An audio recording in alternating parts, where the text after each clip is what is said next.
Hello, beautiful people. It's your girl Kufu Rola, and I welcome you to Beyond Swipe, your beautiful show.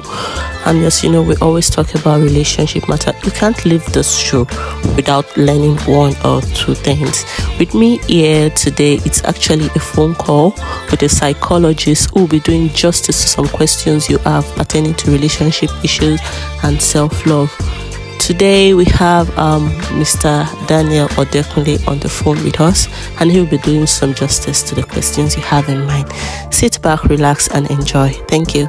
My name is Daniel Odekunle, and Okay. I work as a counseling psychologist. Okay. Thank you. All right. Okay, sir, can you tell us what you understand about self-love and self-awareness and how it can affect relationship? All right. If you look at the term self-love, basically it simply means you appreciating yourself. What that simply means is being aware of who one is and appreciating oneself in a way that shows that a healthy self of self-esteem. So it could mean something like self-compassion, or practicing self-care, or acceptance of oneself. In essence, being able to appreciate who you are, your strengths, your weaknesses, and being aware of your flaws as well, and accepting of oneself as what is. And it's also a way of showing compassion for oneself, looking after oneself, and prioritizing one's well-being. So that's what I would think self-love is. I think the second question you asked, can you ask that again? Yeah, does it really have impact on relationship with others, particularly how do I put it, dating or marriage? Of course, definitely. Usually, you would want to love someone based on how you appreciate yourself. And by actually understanding what it feels like to really appreciate oneself, it will help to know what boundaries to set, even in relationship, what to accept, and what one will consider as being okay or not okay. In Eric Erickson's theory of psychosexual stages of development, psychosocial stages of development, in the fourth stage, we talk about intimacy versus isolation. And one of the things there is, for one to truly be intimate with another person, one must learn to actually be alone. For you to appreciate what intimacy is, it's important to also appreciate what it feels like to be alone. For one to be able to give one fully to another person, it will be important to first understand what one is and what one is really all about. Because people can go, and a healthy sense of self-love actually reveals a healthy sense of self-esteem. When one does not really love themselves real good and they enter into a relationship, their perception of what it means to love or to be loved or to be accepted becomes skewed, and that can affect the dynamics of that relationship.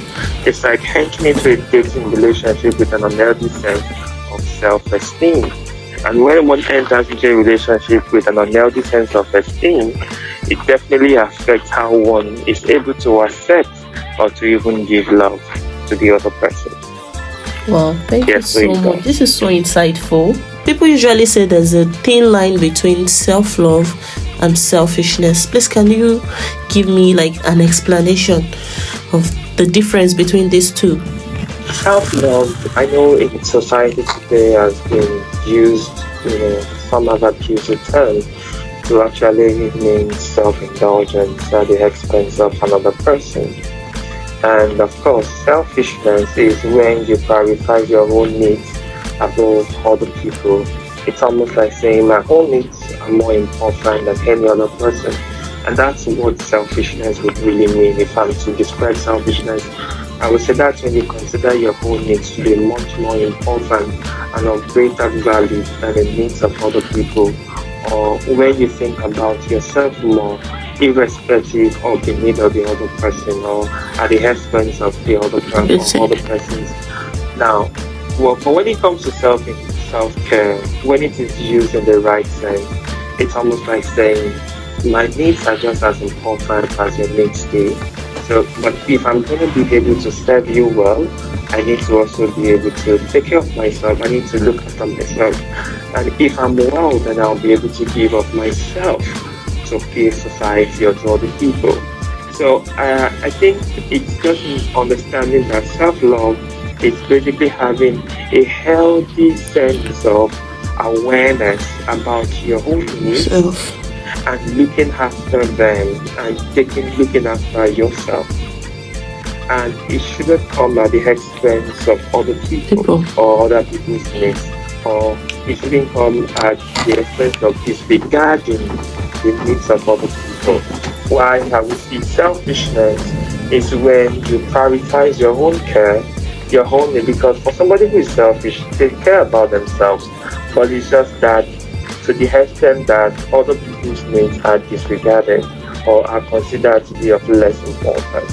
So I think where the distinction comes in would be in understanding and appreciating that meeting my own needs should not come at the total disregard for the needs of other people, whereas that is what happens in selfishness. Okay, thank you so much. You really shed more light on this, because I actually asked a colleague of mine to shed some light on this, but he wasn't able to do justice to it the way you did. So now I'm taking you to online dating space. Okay.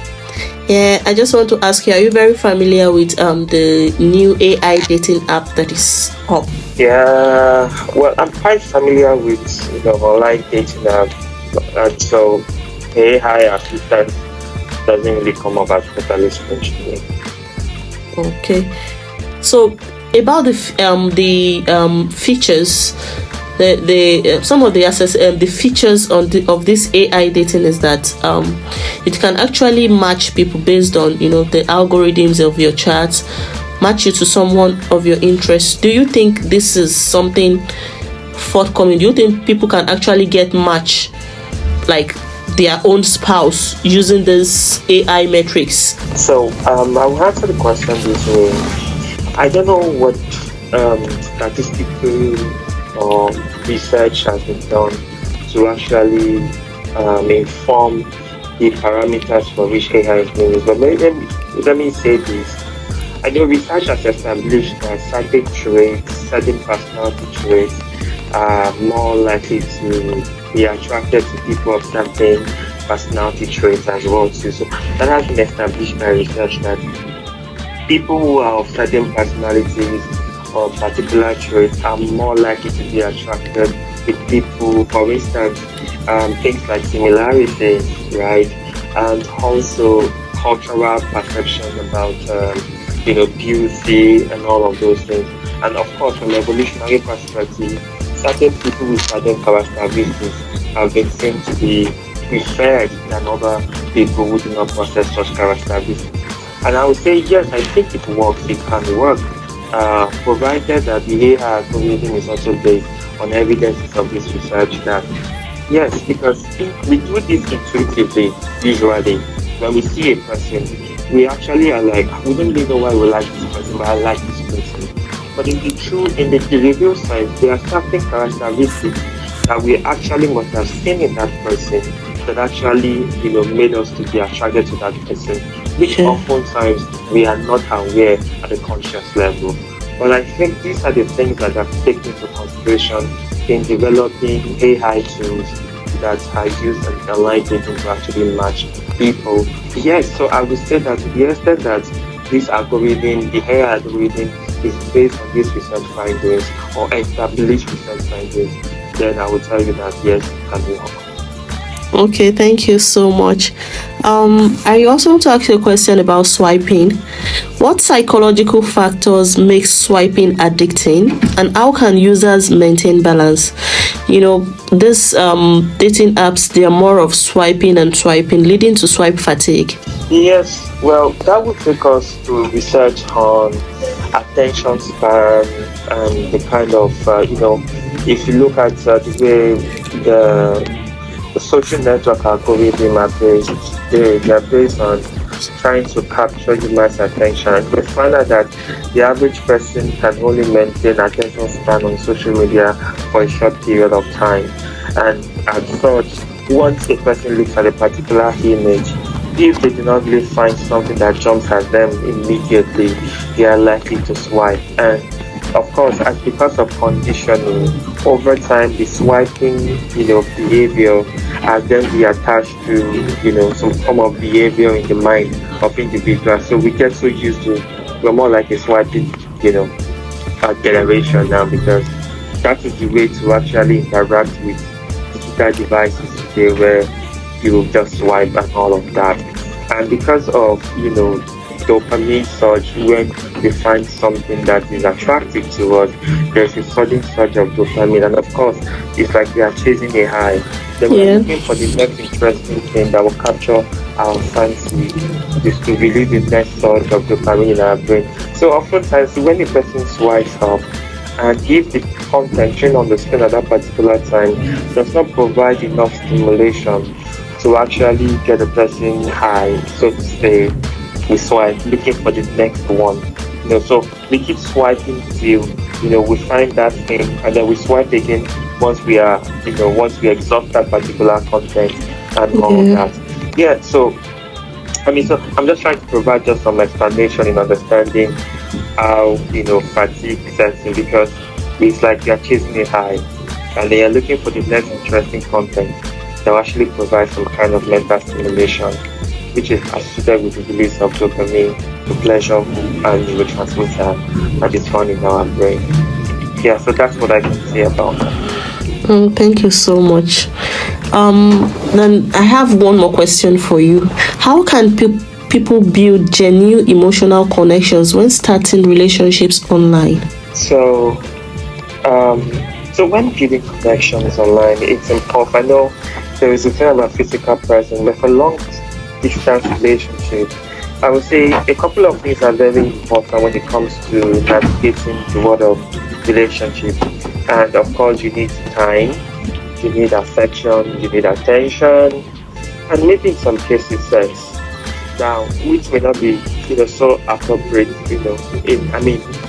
easily attainable for people who are like online relationship and all that. And for people who are starting off online relationship, it's important to set out time for one another, right, and express affection digitally, either through an emoji, words, or pictures, or cards, or a voice note and all of that. Time is of importance to be able to share time with one another, swap stories. These have been found to increase engagement and connection between persons.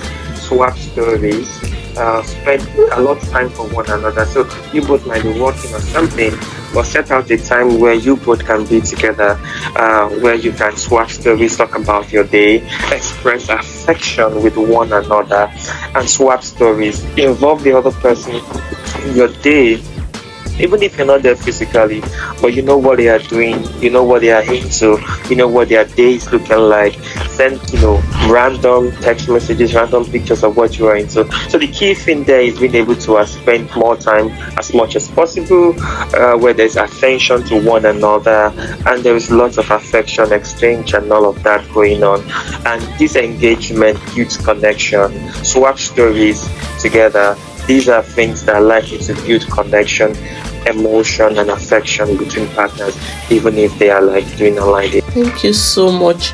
I'm very, very grateful for the opportunity to have this discussion with you, and it will go a long way in enlightening my audiences as well.